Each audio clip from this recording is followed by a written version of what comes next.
जय हिंद। आज हम इस वीडियो में मुख्यतः बात करेंगे 5 ऐसे महत्वपूर्ण बिंदुओं के ऊपर या फिर 5 ऐसे ठोस निर्णय के ऊपर जो बीजेपी की गवर्नमेंट के द्वारा, मोदी गवर्नमेंट के द्वारा और नरेंद्र मोदी जी के नेतृत्व में 5 ऐसे अहम फैसले जो लिए गए हैं उसके बारे में हम बात करेंगे।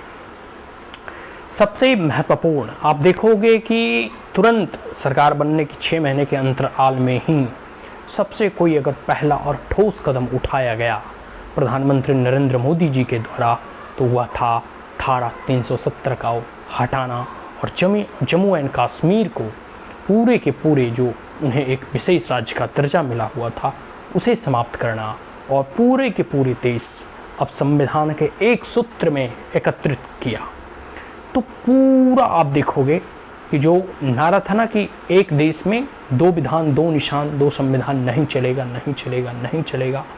और जो बीजेपी ने मैनिफेस्टो में अपने वादे किए थे कि आने के सरकार में आने के बाद हम धारा 370 को हटाएंगे, तो वह सरकार कह सकते हो कि 2019 में बनने के बाद प्रधानमंत्री नरेंद्र मोदी ने जो है धारा 370 में कह सकते हो कि संशोधन लाकर उसे हटाकर परिवर्तन करके जो है अब जम्मू एंड कश्मीर को एक केंद्र शासित प्रदेश और जो लद्दाख का भी जो एक डिमांड था उसे भी एक केंद्र शासित प्रदेश का जो है दर्जा मिला। तो सबसे पहला जो काम उन्होंने किया धारा 370 हटाने का,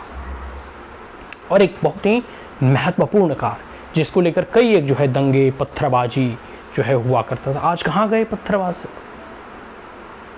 तो इस प्रकार से किस प्रकार से शांति और समरसता और स्थिरता लाई जाती है, यह नरेंद्र मोदी और बीजेपी गवर्नमेंट से कोई सीखे, और कैसे ठोस निर्णय लिए जाते हैं यह प्रधानमंत्री नरेंद्र मोदी से सीखे। और दूसरा, सीए और एनआरसी। देखो, सिटीजनशिप अमेंडमेंट एक्ट जो आए, इसमें जो भी बांग्लादेश, पाकिस्तान, वह भी पहले पाकिस्तानी था जो बांग्लादेश आज का है, अफ़गानिस्तान, श्रीलंका, म्यांमार, ऐसे जहाँ कहीं भी हिंदू, सिख, जैन, ठीक है, बुद्धिज्म को मानने वाले लोग, उस देश में उन्हें एक्सप्लॉइट किया जाता है, उन्हें धार्मिक स्वतंत्रता नहीं जाती है, बहन बेटियों का जबरन धर्म परिवर्तन करवाया जाता है, उनका वहाँ शोषण होता है। तो ऐसे लोग जब भारत में आकर शरण लेते हैं तो उनकी जो है सबसे पहले अगर उन्हें भारत के तमाम अधिकारों का लाभ उठाना है, तमाम कह सकते हो कि जो सरकार के द्वारा फंडिंग या लाभ प्रोवाइड कराई जाती है, जो स्कीमें चलाई जाती हैं, अगर उसका लाभ उठाना है तो इसके लिए ज़रूरी था कि उन्हें यहाँ का नागरिकता जो है उपलब्ध हो, और यह जो है पहली सरकार के द्वारा ही कर दिया जाना चाहिए। और ऐसा महात्मा गांधी का कह सकते हो ना कभी सपना था कि जो लोग वहाँ से प्रताड़ित होकर भारत में आते हैं उन्हें भारत ही एकमात्र ऐसा जगह है जो वहाँ कह सकते हो शरण मिलेगा, क्योंकि जो पाकिस्तान हो, अफ़गानिस्तान हो, बांग्लादेश हो, ये सब इस्लामिक कंट्री हैं, ठीक है, ये दूसरे धर्मों के लोगों को जो है जीने नहीं देते हैं। तो ऐसे जो हिंदू वहाँ प्रताड़ित हो रहे हैं वह भारत में आकर शरण लिए हैं। तो ऐसे लोगों को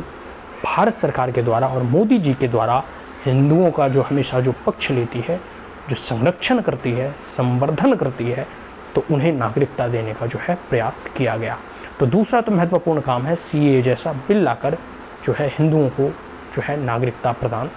करना। तीसरा सबसे महत्वपूर्ण है 3 तलाक जैसे कुप्रथा को समाप्त करना, और इसके लिए कह सकते हैं कि सामाजिक समरसता और सामाजिक समानता के लिए कई एक माताओं और बहनों के द्वारा एक लंबे संघर्ष किए जा रहे थे। कई बार सुप्रीम कोर्ट में ट्रायल चले, सुप्रीम कोर्ट में केसेस चले, ठीक है, तो सुप्रीम कोर्ट का फैसला आया तो मोदी जी भी फिर जो है संसद के जरिए या वर्तमान सरकार बीजेपी गवर्नमेंट ने 3 तलाक जैसे कुप्रथा को पूर्ण रूप से जो है प्रतिबंध कर दिया, और एक प्रकार से कह सकते हो ना कि सुप्रीम कोर्ट का ऑलरेडी ऑर्डर आ चुका था। तो ये पूरे के पूरे वुमेन एम्पावरमेंट, सोशल इक्वलिटी, महिला सशक्तिकरण की दिशा में उठाया गया एक ठोस कदम था, ठोस निर्णय था। इसके बाद अगर चौथी चीज़ों के बारे में बात करूं तो वह है राम मंदिर का निर्माण। कितने राम भक्तों ने जो है राम मंदिर के निर्माण के लिए जो है गोलियां खाई, कितना लंबा संघर्ष चला, कितनी लंबी कोर्ट में केसेस चली, लेकिन विगत सरकारों के द्वारा इस केस को और लंबा खींच माने का प्रयास किया जाता रहा। राम को काल्पनिक बताया जाता रहा, राम के अस्तित्व पर प्रश्न चिन्ह खड़ा किए जाते रहे, लेकिन बीजेपी और नरेंद्र मोदी की सरकार में लोगों ने विश्वास किया। 2014 के बाद 2082 सीटों से 2019 में 303 सीटें जिताकर और भरोसा जताया। तो ठीक उन भरोसों के अनुरूप प्रधानमंत्री नरेंद्र मोदी ने जो है कार्य किया और राम मंदिर का निर्माण, जो कि कोर्ट के फैसले के बाद जो है बनने प्रारंभ हुए और 22 जनवरी को लगभग ऐसा अनुमानित है कि उस दिन रामलला के मंदिर का जो है शिलान्यास हो जाएगा। तो मेरा कहने का मतलब है कि यह ठोस निर्णय और स्पीडी ट्रायल के जरिए जो है कोर्ट का फैसला सुनाया जाना, ये अपने आप में एक बहुत, और कह सकते हैं ना कि मोदी युग में यह बहुत बड़ा एक अचीवमेंट है, एक उपलब्धि है यह मोदी सरकार की, और हम इसके लिए न्यायालय का भी आभार व्यक्त करते हैं। और पांचवा, जो स्वर्ण लोग हैं, जो कह सकते हो कि जनरल कैटेगरी के लोग हैं, उसमें भी कई ऐसे इकोनॉमिकली वीकर हैं, जो आर्थिक रूप से कमज़ोर हैं, उन्हें भी जो है 10% आरक्षण का लाभ जो है प्रदान किया गया है। 10% रिजर्वेशन की व्यवस्था की गई है कि जो economically weaker section of the society हैं, इन जनरल कैटेगरी, उन्हें भी आगे बढ़ने का और ऊपर उठने का मौका मिल सके।